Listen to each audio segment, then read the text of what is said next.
Okay, good morning. I am streaming us up on YouTube as well, so people can see this later if they'd like to. If you don't want to have your face on up there, you can turn off your camera. I'm going to, in a moment, share my screen to get everything set up here. 1 second. Hey, good morning.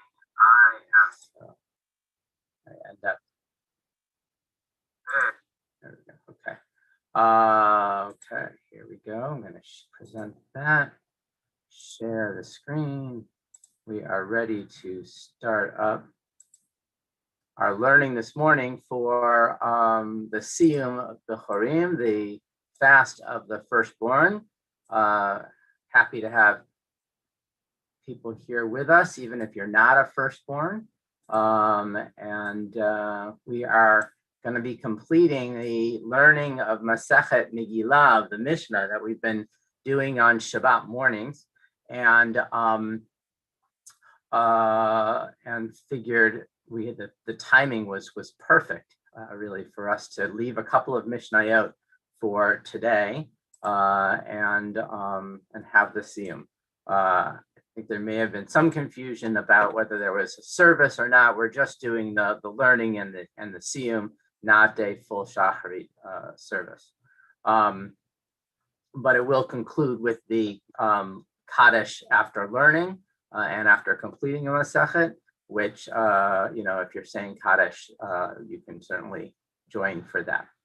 Okay, so here, hopefully you see on the screen, Masechet Megillah. It's in Seder Moed, which is a Seder that has, as sort of the title indicates, Moed, festivals, has within it other Masechtot of Shabbat, Eruvim, the laws of making an Eruv, Sachim, Pesach, that's, would be appropriate to be doing now too, Shkalim, Yoma, Sukkah, all these sound, a lot of these sound familiar from the different holidays, Rosh Hashanah, Ta'anit, the fast days, Moed Katan, and Chagiga. So those are the other Masechtot in Moed. If you have a question, whatever else we're going on, please feel free to slow me down and stop me. I'm going to do a bit of a summary of the Masechet and then the last two Mishnayot. So the Megillah, the Masechet begins talking about what days the Megillah was read, depending upon the location, whether your location was a small village, a large town, or walled city. A large town, there are three different things: small village, large town, or walled city from the time of Joshua. The date also changed if the day when it was ordinarily to be read was Shabbat. And I can share a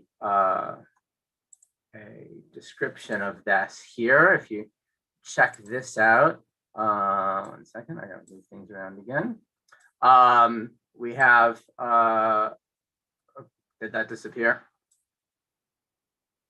I gotta be able to see it on my screen. 1 second. Let's move this. There we go. Okay, so the small village is always read on a Monday or Thursday, which is either the 14th of Adar or the closest prior Monday or Thursday, which could be the 11th, 12th, or 13th. They did this because this was when people would come together in the marketplace. If it was the 14th, they would read on that day, and if not, they'd move it earlier. Large unwalled cities read on the 14th, the actual day, and walled cities read on the 15th, which we know we call Shushan Purim. We never read on Shabbat, and so we'd have to move it around based on that. And here we have a little bit of a description. I was able to take this from a teaching from Hadar, thanks to them. This is really great layout of what goes on. Orange are Yom Knisa. Oranges are indicated as gathering days. Yellow is small villages. So you see here Yud Daled. Green are Arayot Gedolot, the larger cities. and Tetvav, the 15th, are walled cities, Mukfot HaChoma. Okay? So we see in situations when the 14th falls on a Monday, that's when the Kfarim, the villages, would read, as well as the large cities, and the walled cities would read on the 15th. If the 14th fell on a Tuesday, then you had the small villages would read the day earlier, right, on the marketplace day. The large cities would read on the 14th itself, and the walled cities on the 15th. If the 14th fell on a Wednesday, then again, the small villages go to the preceding Monday or Thursday. So here's they're on the 12th. The large cities stay on the 14th, and the 15th for walled cities. If the 14th is a Thursday, we get the same situation before, where the small villages and the large cities read on the same day, with the 15th being the following day. If the 14th is a Friday, this was our situation this year, where the small villages would read on the day before, on Thursday, and then you'd get the large cities and the walled cities both reading on the 14th, because the walled cities can't put it over onto the 15th, which would be Shabbat. And then we have this situation here where the 14th is Shabbat, and we move it not to the day before, but rather to the day of Thursday, where the marketplace day for the small villages, the large cities, and then the walled cities on the 15th. So that gives you a layout there. And the last situation where we could actually have a reading on the 11th is if the 14th fell on a Sunday, the large cities on Sunday, the walled cities on Monday, and the small villages on the Thursday before. So it's an interesting layout, giving us the descriptions of what's going on with the different possibilities of reading the Megillah. Okay. Okay, hopefully you're back to the PowerPoint. Yes, great.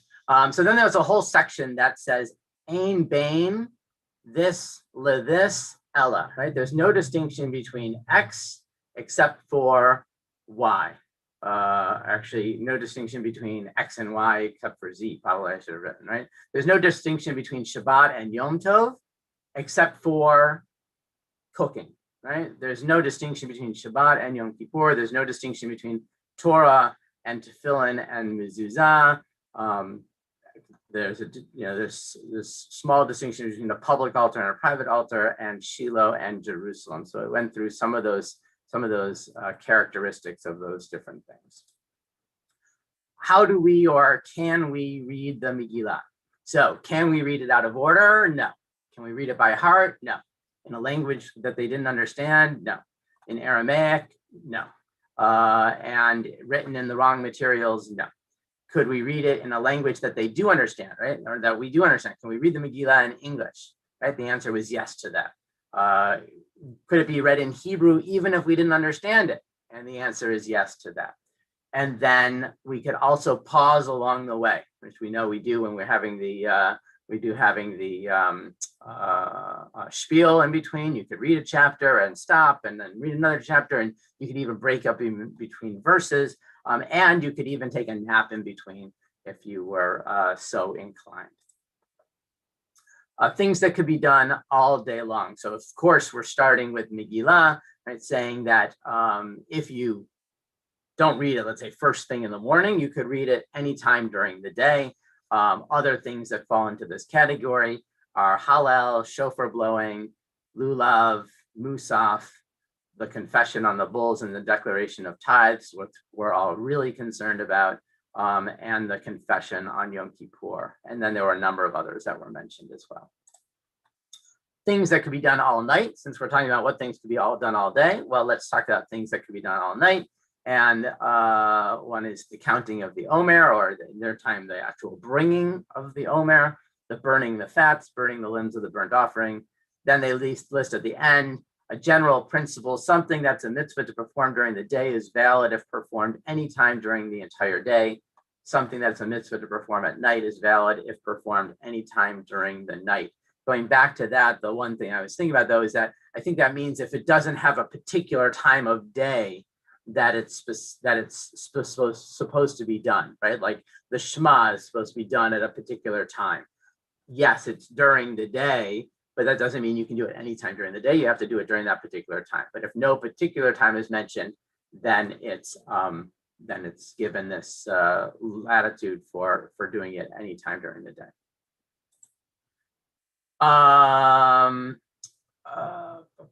Myrna, you asked, what about Tanit Esther? I'm sorry, I didn't see that until now. Which was that talking about? Oh, if you, in terms of the days that you read the Megillah, you have to have the Tanit the day before, or the day of the reading in the evening, or how does that work? There's no mention in the Mishnah about the Tanit at all. Right. It's an interesting question. There's no mention in the Mishnah at all about it. Great. And so then we get into a section of talking about raising up in Kedusha and not lowering it. And so they say if the people of the town were to sell the town square, they have to use the money to buy a synagogue, something that they saw the higher level of Kedusha, of holiness. If they sell the synagogue, they have to use the money to buy an ark. If they sell an ark, they have to use the money to buy the wrappings for the Torah. If they sell wrappings of the Torah, they have to use the money to buy scrolls. If they sell scrolls, they have to use the money to buy a Sefer Torah. And then it explicitly says that you can't go in the other direction. Right? Always ma'alin b'kedusha, going up in holiness. This same principle is what's used by Hillel when speaking about the lighting of the Hanukkah candles, that we want to ma'alin b'kedusha, go up in holiness. Yvonne says, so much for the old Woodside Synagogue that's now in the Olympus gym. So we're going to get to that actually, right? Because while it says that you have to, I don't know that that's necessarily an issue, right? That's going to come up in another one. The people who sold the synagogue, they're supposed to use the money to buy an ark, right? The question is what can be done with that land, and we're going to get to that in a little bit.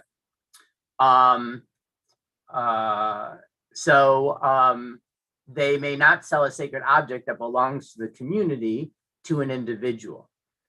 The reason given is that it downgrades the level of holiness, right? If something is out for the public to see, and then all of a sudden an individual buys it, it would be decreasing the honor given to it. There's an objection that's given that would be the same thing, though, if it was sold from a large community to a small community. And so it seems like that's maybe canceled out, but at least there's a other logical reasons why that wouldn't hold. And here you go, Yvonne. Sorry, yep, Howard. Interesting how that becomes contemporary, because all this issue of selling artworks to help fund the operation of museums, which has been a big issue, would fit under this. Yes, absolutely, right? If we considered those paintings or whatever else holy, right? Yeah. And then there's the question of, can you sell a synagogue if it can be returned later? Sorry, you can sell a synagogue if it can be returned later, right? So there's sort of the stipulation in the sale that we're going to sell it to you, but we can always buy it back later on.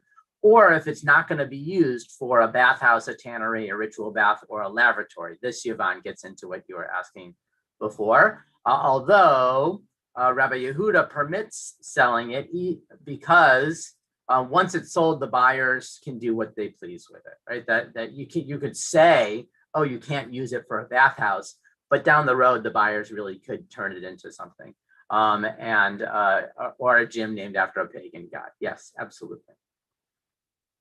That would seem strange. That concept continues looking at the ruins of a synagogue building. If a synagogue building had fallen down, wasn't being able, you couldn't use it for a while, that you wouldn't use it, you wouldn't go in there and do eulogies. You wouldn't lay out, they talk about laying out ropes to untwist them and all, right? You wouldn't lay out, even though you want the wide open space that it provides, it's not appropriate to do sort of secular things in there, trapping of animals or drying produce on the roof. You weren't supposed to do in the ruins. Also not use them as a cut through. Right? Grass that grows in the ruins should be left in order to bring anguish to the people so that they try to repair the synagogue, right? You want them to sort of feel bad a little bit about there being these ruins. The grass growing up, if they walked by, they would see it and they would, "Oy, our sanctuary, our synagogue that we came in all the time, it lies in ruins, and we want to repair it." See little foxes running through it? Yes, that's the same type of thing with little foxes, right? And you wouldn't want to trap the little foxes. Then it goes into speaking about 4 special Shabbatot. This is familiar to us, and we've just passed through this season of Rosh Chodesh Adar, where we do Shabbat Shkalim, right? There's a special reading of Shkalim. The Shabbat before Purim, Shabbat Zachor. It mentions a third Shabbat, Shabbat Parah. It doesn't call it Shabbat Parah. These names are what we call them now. Rosh Chodesh Nisan as Shabbat HaChodesh, and then coming up this week, the Shabbat before Pesach, but it says that there's no special reading. And when they're talking about the special readings here, they're really talking about the Maftir, and it seems like they did these special readings instead of the regular reading for that Shabbat. Right? They would step away, just like we will on next Shabbat, right? Not this coming Shabbat, next Shabbat when it's Pesach. We're not going to read from the regular cycle. We're going to step away and we're going to do a special reading for Passover. And it seems like they used to do that as well, that this wasn't a maftir, but it was a special reading instead. Jason calls these the M Shabbats, money, memory, Mu, month. Very nice, Jason. I'm sure, yeah, very nice. I'll try and remember that. Money, memory, Mu, month. And matzah would be the last one, I guess, right? These are other interruptions of the Torah reading cycle. And again, we don't do this when they come up on Shabbat of Rosh Chodesh, Hanukkah, Purim, fast days, not the non-priestly watches. There's other occurrences, and Yom Kippur. This would have an effect when we read on Mondays and Thursday. And if Rosh Chodesh falls on a Monday, we don't do the regular Monday reading. We do the special Rosh Chodesh reading. Same thing with all these other ones. But on Shabbat, if Rosh Chodesh falls on Shabbat, we add it on to the end of the cycle. And I think the real difference is that they were going in a system where they didn't finish every year, right? It wasn't so neatly set up that they would finish right after Sukkot on Simchat Torah as we have it now. They would just keep on reading until they got to the end, and they would have a Siyyum like this. They would have a special celebration, and then they would start reading again the next week. And not worry about trying to complete it all in one year. And then they also added details of what was read on these special days. Then we finally get back to Megillah. So we find in lots of Masechtot that we meander away from from the topic really at hand.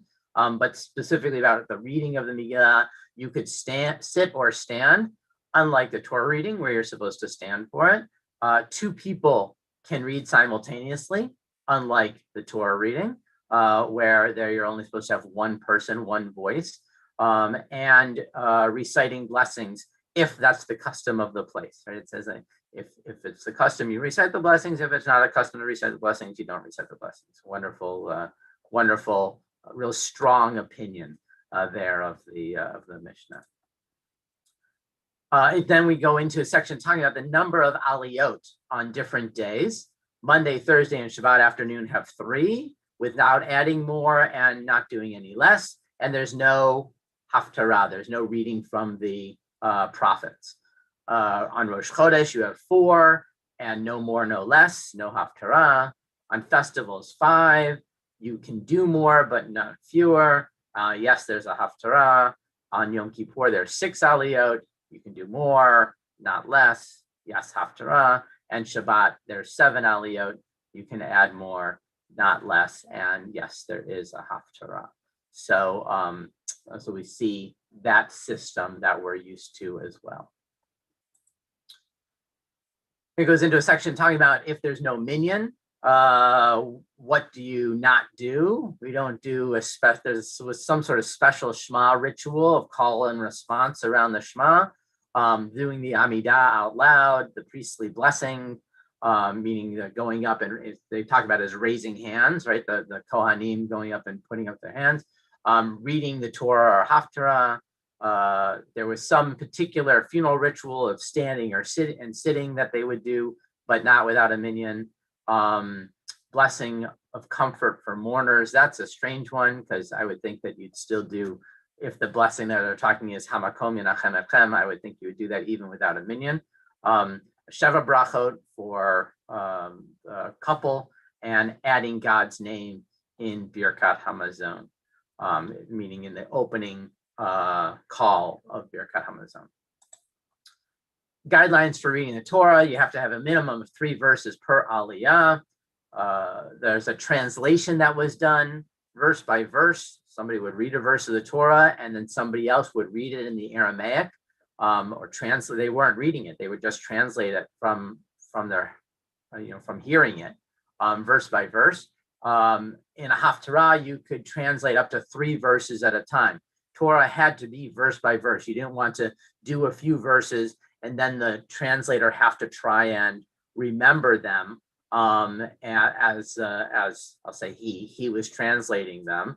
But a haftarah, there was more of room to paraphrase and to not necessarily translate as directly, so you could do up to 3 verses at a time. In prophets, you can skip around in your reading, but in the Torah, you're supposed to read straight through. And we see that in a couple of different haftarot, where you have either from 2 different sections in one book, or in some even you jump to different books during the readings. Here we have what roles people can play in various rituals. A minor can read Torah and serve as a translator, but not perform the Shema ritual, chant the Amidah, or recite the priestly blessing. One not dressed well, meaning that they were basically they're in rags and you could see their body through their clothing, can perform the Shema, but not read the Torah, lead the Amidah, or recite the priestly blessing. One who is blind could perform the Shema ritual and serve as translator. Priests with blemishes could not recite the priestly blessing. And then there's a couple of others. Their hands were dyed and things like that. Different things that roles people could or couldn't play. Okay, now we get to the last 2 Mishnayot, starting with Mishnah 9, chapter 4, Mishnah 9. Ha'omer yevarucha tovim hare zoderach haminot. So this section comes on the heels of the 8th Mishnah, which gives a number of descriptions of things that would be symbols or signs of somebody being a heretic. And it's continuing that conversation here, that if somebody says, he makes a blessing, may the good bless you, this is the way of a heretic, meaning that they had dualism, right? That there was a God of good and God of evil, and dividing the 2 of them. And so this kind of a blessing was seen as a heretical action. Al kan sipur yagiu rachamecha. So it's another statement by by somebody, or the Al Tov Yizacher Shemecha. So if somebody says in the prayers, right, we know that in the prayers there were certainly the person leading was it was more train of thought or a riffing on a theme than set words, right? They didn't have the Siddur like we have now. And so they would have a theme for the prayer, and then the person leading would come up with certain things around that and conclude with the blessing. Right? The blessings that we have are very similar to the blessings that they have, but the prose in between is different. So if in this prose they're saying, just as your mercy is extended to a bird's nest, you've commanded us to send away the mother before taking her chicks or eggs. So that's added on there. Or the Al Tov Yizacher Shemecha, may your mercy remember us, right? Be mentioned for good. Or they say Modim, Modim, right? They add thanks twice. Give thanks, give thanks. Mishatkin oto, you shut them up, right? Ha-mechaneh be'arayot mishatkin oto. Or if somebody is suspected of being heretical, you shtok, you close up his mouth as well, and not allow him to continue filling the role of leading the prayers. Mechaneh be'arayot. I left that one in there. Ha'omer mizar acha lo titen lahavir la molech. Umizar acha lo titen la bara the armayuta mishatkinoto vin zifa. Great words, vin zifa. So if one person, or if the person is if they are modifying the text of the arayot, the forbidden relationships that we mentioned in the Torah, or you quiet them down, right? You don't let them continue. Titen la'avir lemolech, and also if he says, you shall not give any of your seed to set them apart in Molech. This is the from Vayikra, and also says you should not give any of your seed to impregnate an Aramean woman. Then you also silence him. So again, talking about things that the person who's leading might change the words of in a particular way to show that he's an Epicurus, a heretic, and veering away from the tradition. The 10th Mishnah, Maaseh Ruvain. So here we have places where we're looking at what do we do with some of the texts that are in the Torah. Maaseh Ruvain, the incident of Ruvain, Nikra velo mitargem. We read it, but we don't translate it, right? So it's interesting. It's like as a rabbi, right? There's certain parts of the Torah that I've probably never drashed about, right? Because it's like, right? It's not something to bring a sermon or a drash about on a Shabbat morning, right? And here we're saying Ruvain, right? We're going to read the part in the Torah, but we're not going to translate it, right? And those who understand, and we're going to move along. Maaseh Tamar, the incident of Tamar, is read Nikra umitargem. That is read and translated. So why the difference? Why the distinction? So that Ruvain here, right? It's not about Tamar, of course, right? It's Ruvain who ends up Judah, right? Who ends up confessing instead of making making things worse, right? So Judah's seen in a good light here, whereas Ruvain is seen in the negative light. Why it calls it the incident of Tamar and not the incident of Judah is up for question probably. But they're really looking, yes, exactly, Paul. How sexist is that? But Judah had other things that he did, whereas Tamar, you basically only have one story.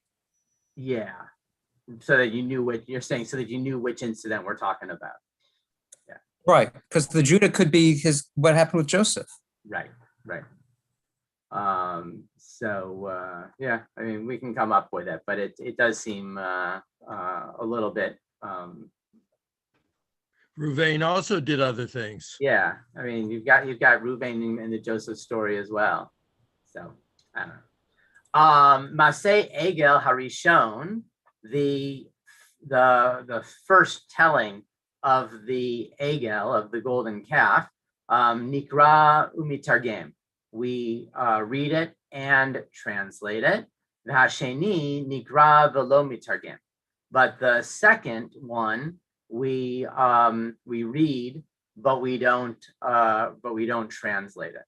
And here the answer given for that is that we don't want to embarrass Aaron later on unnecessarily. Judy's not buying any of it. I see that little wave there, Judy. Birkat Kohanim, Maaseh David, the Amnon lo nikrain velo mitargamin. So Birkat Kohanim, the priestly blessing, and Maaseh David, the incident of David and Amnon, and these are not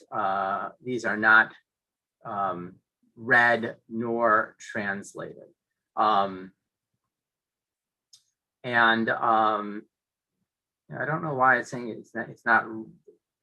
Can't imagine we skip over it in the Torah reading. Well, it would be Haftorah. I mean, it wouldn't be in the Torah. No, but Birkat Kohanim would be in the Torah. Yeah, I mean, that's not the custom now. We recite them. Yeah. Maybe there's a worry that, you know, if a non-Kohen was laning, that they shouldn't be saying the Birkat Kohanim if they're not a Kohen. Yeah. So it's interesting. I'm seeing is that other versions, like in the Talmud, it says that these are read but not translated, which would make much more sense. And Yvonne, yes, I think that is the idea, right? That of not reading it, so that it's not being confused with the actual blessing. But that goes against what we had earlier of not skipping, right? Not skipping sections when you're reading the Torah. So that was confusing to me, but that's how here we have it. Ein maftirin b'merkava, the Rabbi Yehuda matir, that one does not bring the you don't conclude the reading of the Torah with the maftir, with the section from the prophet Ezekiel of the Merkava, of the chariot. Right, this was meant to be secret, not studied, not out there, right? And so, but Rabbi Yehuda does permit it. Rabbi Eliezer. Now. Sorry? I do read it now. Yes, well, a lot of things have changed, right? Rabbi Eliezer, and we have the opinion of Rabbi Yehuda to base that on, right? That it was permitted to read it. Rabbi Eliezer Omer, Ein maftirin behoda et Yerushalayim. Rabbi Eliezer says one may not conclude with make known for Jerusalem because it's a negative section about the Jewish people. And there we have the conclusion of Mishnah Megillah. Any questions, thoughts people have? I had a question which we missed on verse 9, where it talks about not using euphemisms for certain things in the sexual, Yep. forbidden sexual references. But in the section of the curses, I seem to recall there are 3 places where we traditionally read aloud euphemisms for what is written in the curse. When we're reading, we don't read what's in the Torah, you're saying? Yeah, what's Kri versus Tav in Torah. There are 3 in the curses. I seem to recall there are 3 places where it says something like, your wives will be raped, and it says instead something like your wives will be, slept with, or something. I don't, something of that nature. Right, so Yvonne mentioned that she thinks there's 2 places, but either 2 or 3, whatever. Yishkavena instead of Yishkalena. Right, so there's some Korean Ketivs. Interesting. The one about the hemorrhoids, Yeah, they use a different word. right.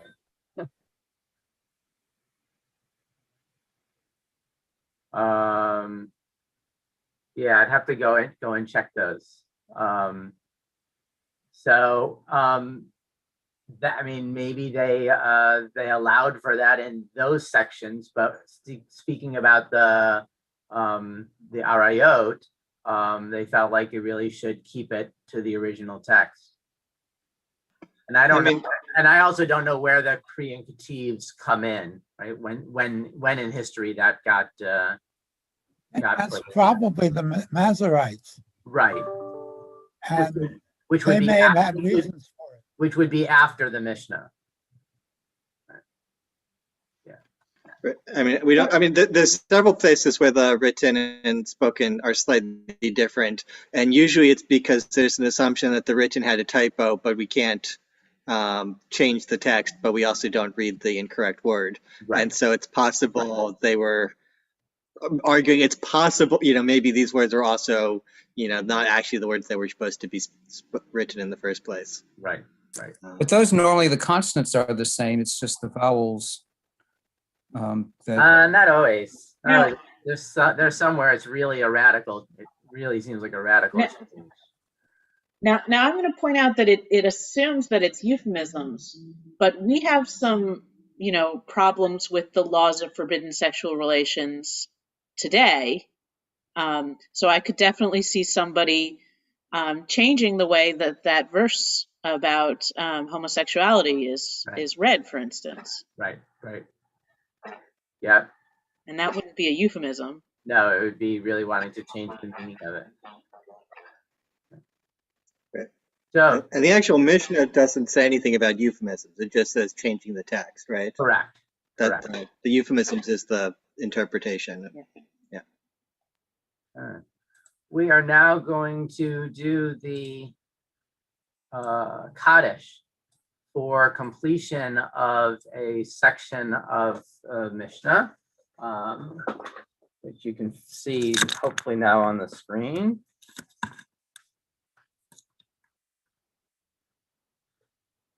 So Hadran alach Masachet Megillah, the Hadrach Alan. Datan alach Masachet Megillah, the Datach Alan. La nitnasei minach Masachet Megillah, the la nitnasi mina. La be'alma haden, the la be'alma date. And in case your Aramaic isn't so strong, we will return to you Masachet Megillah, and you will return to us. Our thoughts are about you, Masachet Megillah, and your thoughts are about us. We will not forget you, Masachet Megillah, and you will not forget us, not in this world and not in the world to come. Yehi ratzon milfanecha Adonai Eloheinu v'Elahei avotenu shetehei toratcha umanutenu ba'olam hazeh utehei imanu le'olam haba. Chaninu bar Papa, Rami bar Papa, Nachman bar Papa, Achai bar Papa, Abba Mari bar Papa, Rafram bar Papa, Rachish bar Papa, Sorchav bar Papa, Ada bar Papa, Daru bar Papa. May the words of Torah, Lord our God, be sweet in our mouths and in the mouths of all your people, so that we, our children, and all the children of the house of Israel may come to love you and want to study your Torah on its own merit. Through your commandments, I am wiser than my enemies, for they are ever with me. May my heart be filled with your laws in order that I not despair. May I never forget your laws, for by them I am kept alive. Blessed are you, Adonai, who teaches me your laws. Amen, amen, amen. Selah forever. We're thankful before you, God, our God and God of our ancestors, that you have made our portion from among those who sit in the house of study, and you have not made our portion from among those who sit idle. For we wake early and they wake early. We wake early for words of Torah and they wake early for idle words. We strive and they strive. We strive and receive reward, and they strive and do not receive reward. We race and they race. We race toward the afterworld and they race towards destruction, as it says. And you, God, will bring them down to destruction. Men of blood and deceit will not live out half of their lives. I will trust you. Yehi ratzon milfanecha Adonai Elohim Kishem she'azartani l'sayem masechet Megillah. May it be your will, God our God, that as you have helped me finish Masechet Megillah, thus will you help me begin other Masechtot and books and finish them, to learn and to teach, to protect and fulfill all the words of your Torah with love. May the merit of the Tanaim and Moraim and scholars stand with us for our progeny, so that the Torah does not leave our mouths and the mouths of our descendants forever. May it be filled through us. When you walk, it will guide you, and when you lie down, it will protect you, and when you wake, it will converse with you. For in me, your days will increase, and years of life will be added for you. Length of days is her right hand, and her right and her left, wealth and honor. God will give strength. God will bless God's nation with peace. And then the concluding Kaddish. People can join together. Yitgadal v'yitgadash shemei Rabbah, be'alma dehu atid le'itchadata u'achaya meitaya u'asaka lechaye alma u'mibnei karta d'Yerushalem u'sachlel hechle begavai u'me'akar pulchana nuchra'a me'ar'a vela'atava pulchana dishmaya la'at rei ve'yamlich kudsha brichu v'malchute v'karei v'chayechon v'yamechon v'chayei d'chol beit Yisrael v'agalah v'kari v'yimru. Amen.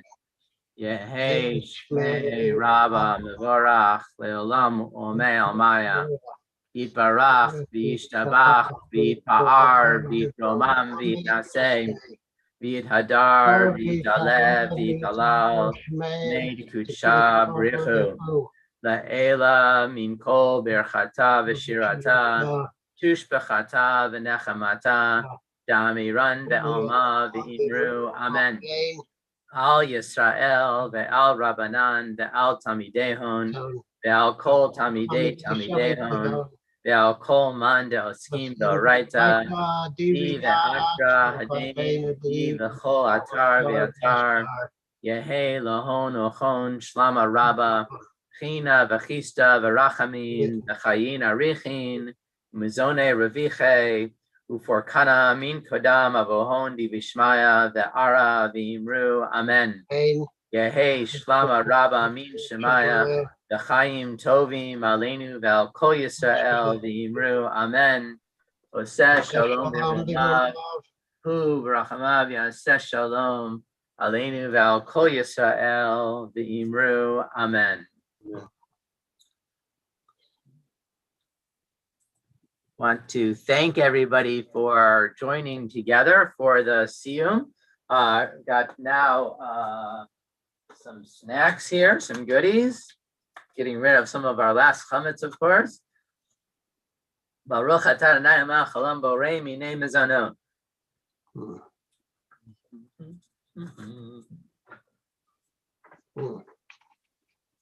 And the l'chaim. Baruch atah Adonai Melech haolam shakol niyeh bidbaro. L'chaim. L'chaim. Much more learning in the future. Thank you, and Chag Sameach. Thank you, Rabbi, for leading the class. You're welcome. Chag Sameach. Are we having a class tomorrow morning, studying something new? We are not having, well, tomorrow's Friday, so Okay. no. Okay. But on Shabbat, no. We're going to pick back up after Pesach. Well, is Washington a large city or oh, never mind. Great question. Tonight is the search for chametz. We do that tonight. Tomorrow we burn it, and on Shabbat during services we'll do the final nullification statement because that happens on Saturday morning.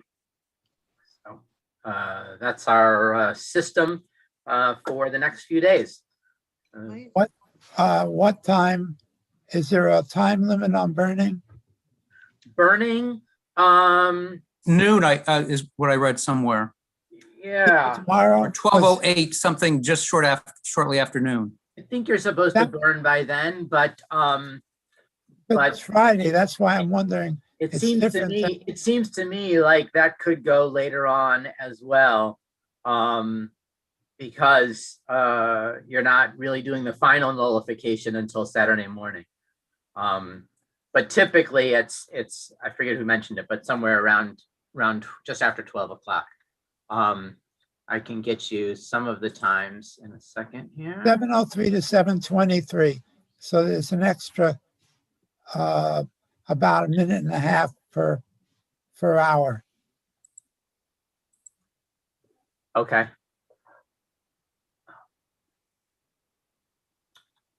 6 hours, that's about 9 or 10 minutes. So 12:08 sounds right.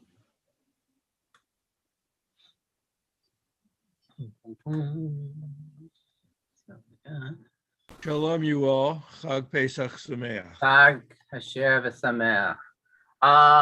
Let's see. Sell and burn chametz 12:11. I see here.